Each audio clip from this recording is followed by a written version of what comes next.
The San Bernardino Mountains were still blanketed by several feet of snow on Monday, February 27, and with road closures still in effect and more snowfall on the way, residents and travelers were growing concerned of when they will be able to leave their homes and rentals, and how long their supplies w. Vira Krasiuk and her family had come to Lake Arrowhead from Aliso Viejo on Friday for a short trip, only planning to stay until Saturday. The family, which included 3 adults and 3 kids, remained trapped at their rental home and were running low on supplies and unable to make the drive to the nearest grocery store. On Monday, 2 family members walked about 2 hours down to the nearest gas station to get water, dry noodles and other necessities. Originally from Ukraine, Krasiuk said she had never experienced a winter storm like this even when back home. "We called the fire department and asked about when we could leave and they said all roads are closed," Krasiuk said. "We cannot get out."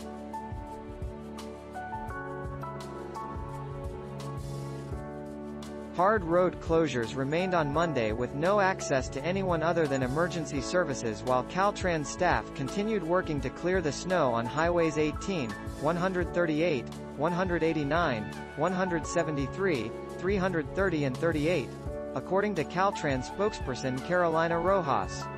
Staff continues to work around the clock making great. Many longtime residents prepared and stocked up ahead of the storm but did not anticipate the road closures continuing through Monday. Caltrans officials said trucks hauling groceries and other supplies made the trip up Highway 18 over the weekend to Lake Arrowhead and Big Bear Lake, and were coordinating additional efforts with local agencies for fuel, groceries, medical and other essential needs in all mountain communities, but Robin Unwin-Bassett, who has lived in Twin Peaks for 3 years, said her family made a run to the store last week, stocking up on all the essentials. With 2 teens and an infant, she said she told her kids to run wild and grab any snacks they wanted knowing they would be stuck indoors for days to come. Unwin-Bassett's one concern was her supply of milk, which she was conserving for her 1-year-old son.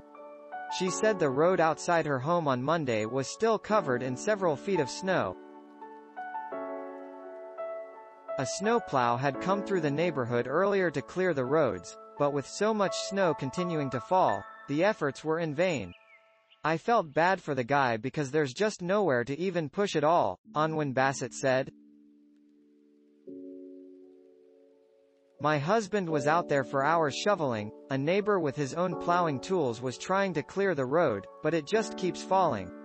And we're expecting at least 2 to 3 more days of snow," she said.